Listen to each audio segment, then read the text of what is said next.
And so finally, tonight, we return to the Lord in honest prayer with our death, carrying death with us. One of the great privileges that you offer me as your pastor is the chance to be part of our confirmation program, hanging out with those lovely folks over there. Hi, peeps. Hello. Our 8th graders who teach me a lot, and we get to explore and learn about what God is up to, what it means to be God's kids in the world, what it means to see the world through our Lutheran-flavored glasses as we are Christians first, and then Lutheran-flavored as part of that. And in our time together, we talk about many things, a lot of the heritage that we share that shapes who we are, like the 10 Commandments, Lord's Prayer, the creeds, and stuff like that. And it gives us a chance to talk about beautiful things and some really hard things too. And one of those hard things that we talk about when we're in confirmation together, when we're going through the 10 Commandments and we come to the 5th commandment. And in some ways, this is harder than the 6th. In some ways, to talk about the 5th, which is do not commit murder, in some ways is harder than to talk about the 6th, which is about sex. Because the 5th, do not commit murder, sets us up to take some hard looks at who we are. And it's not that that group is a bunch of raging murderers over there or convicted felons or anything like that. I want you to hear that clearly. But rather, as we look at our heritage and we look at what Martin Luther had to say about this commandment, he turned it on us. And instead of bodily murder, he says, no, you don't understand. When you treat someone in such a way that doesn't allow them to live fully, you are committing murder. So when you gossip, you're breaking this commandment. When you're speaking behind someone's back instead of coming to them directly, you're committing murder. When you tell a story that is not yours to give, you're committing murder.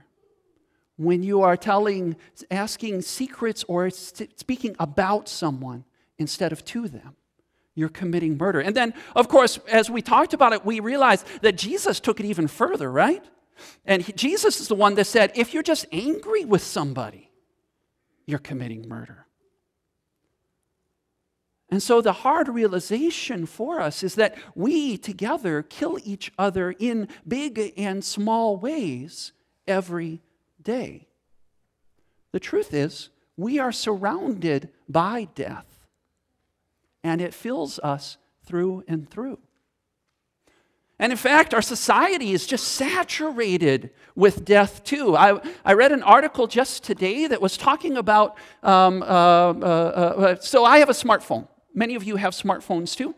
And it was talking about where some of the minerals come from that go into smartphones, and that some of those minerals are mined by slave owners, by the children that they own. And then I learned from this article too that our granite countertops sometimes come from slave labor, and so do our granite tombstones if they have come from farther away. Slave labor on our behalf, and I didn't know. There's death all around, and it's not just in our lifestyles and causing for other people too. We feel the pressure of death in our society too. Every time our society forces us to be or behave in a way that's not really us or who we ought to be. So, girls and women who have no choice and are constantly pressured to be perfect and nothing else. Men and boys who are taught that we are allowed to be angry or we're allowed to be happy and we don't get any other emotions. That's not who we are. Our children who are taught that they have to be protected and have to be afraid instead of being kids and able to go out and learn and explore. That's not who they are. Or our older treasures who are discarded and sit waiting for death instead of being the treasures of wisdom and insight that they rightfully are for us. There is so much in our society, within us and without, coming from us and bearing in on us, that kills us and kills others in such small and large ways. So many murderous moments in life, and we haven't even gotten to the big stuff yet. cancer, diabetes, hypertension, grief, terror, sorrow. The truth is, we are surrounded by death. It fills us through and through. It saturates us, and there's no escape from us. For us from it. It scares us so bad we don't want to talk about it, but that's because it is who we are. We are filled with it through and through. And so tonight, as we talk about honest prayer and that invitation that God gives us, we're invited to bring all of those deaths with us to God. Both when we ourselves will die, and all of the little ways that we die, and the little ways that we kill others too. We bring the realities of who we really are and what life is causing, our life, with and without our knowing, is doing. And it breaks our heart. And we are shattered. And we're afraid. And so tonight for our Psalms, we get to hear one of our treasures. And it was striking to me that we got to hear from really one of the great gifts that the Bible has for us. In our prayer book, which we call the Psalms, we have these great gifts that we call the Lament Psalms. These are probably the most honest bits of Scripture and the most honest prayers we can hear. Because they are an invitation to be brutally honest with God. That's why I like them. Tell it like it is. So tonight we heard from Psalm 31. Be gracious to me, O Lord, for I'm in distress. People are looking at me like I'm a horror. They look at me in terror. They are walking to the other side of the road. It's telling the truth. Or my favorite is Psalm 69, which says, Save me, O God, for the waters are up to my neck.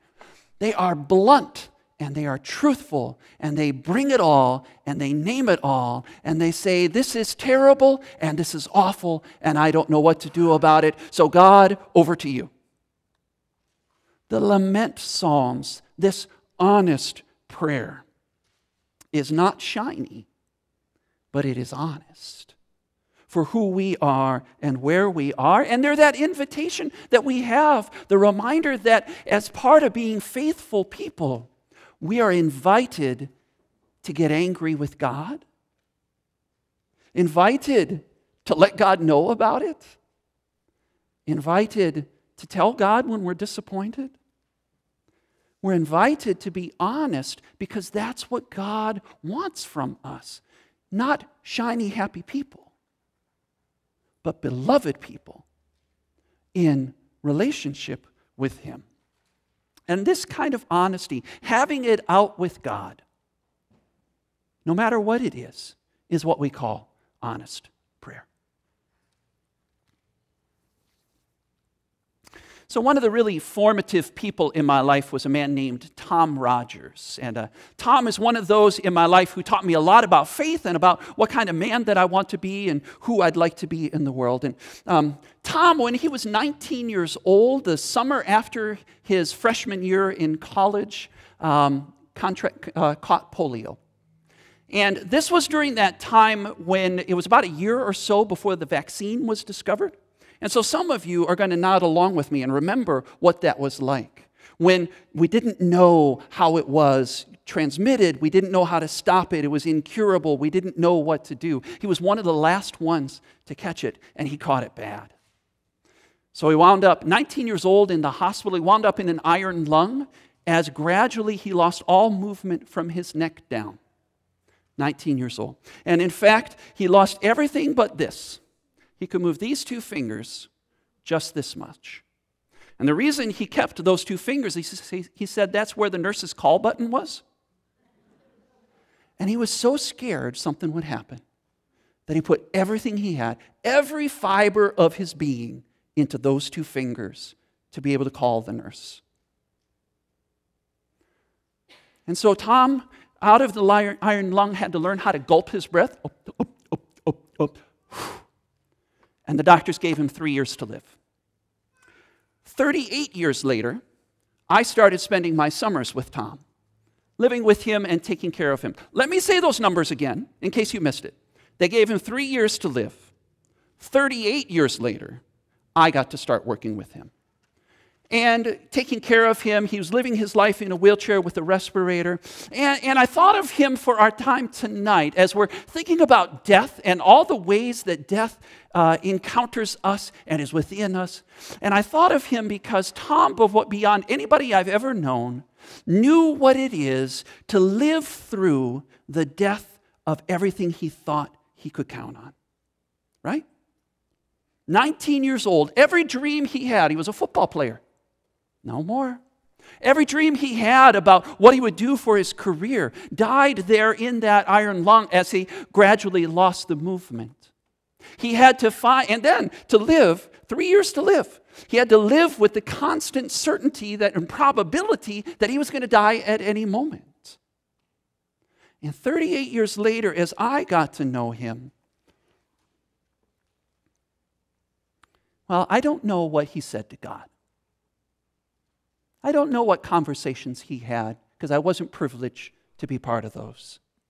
But by the time I came to know him, one of my fondest memories is sitting at the back of the worship space at the church that we would go to in the summer, and he'd be gulping his breath and just belting at the top of his lungs, whatever the song was. Now, he could not find a tune to save his life, mind you. But that didn't matter. He'd gulp his breath and he'd catch the last half of every phrase. And one of the things I knew is that you don't get to that point without having it out with God. And that's what that taught me, is as we come into the death of who we thought we were, as we come to the deepest pits of despair, as we come to whatever that dark valley is that we go through, long before we get to the point of cancer and our bodily death and things like that, the psalmist tells us we're invited to bring that to God. And in Tom, I saw that there is healing. Our lament psalms never leave us in the pit, but they call us to remember who God is. It's always present tense, who God is. For the God that we know when things are good is the same God we know on the other side of the pit. And the God that we know and are loved by here is the same God that we will be with and loved by when we die. And the same God who is with us wherever we go is gracious and merciful, slow to anger, abounding in steadfast love. His love is from everlasting to everlasting. His mercy for generations. God who is all these things. That's the one who invites us to be honest with who we are and who we're not, and all the death that fills us and scares us, and all the death that we cause. Because the psalm says God's bigger than we could ever imagine, and His love is bigger even than the heavens are as far from the earth, as far as the east is from the west. God's bigger than that. And that's the one that invites us to bring who we are. So, brothers and sisters, bring your death to the Lord. Not just your fear or whatever you feel when you think about dying or as you grieve, but the little deaths too. The deaths that saturate you. All the things that surround you. Bring those fears and hopes and dreams and despairs, all of those things to the Lord. Because He's waiting for you with open arms for your honest prayer. Because His love is from everlasting to everlasting.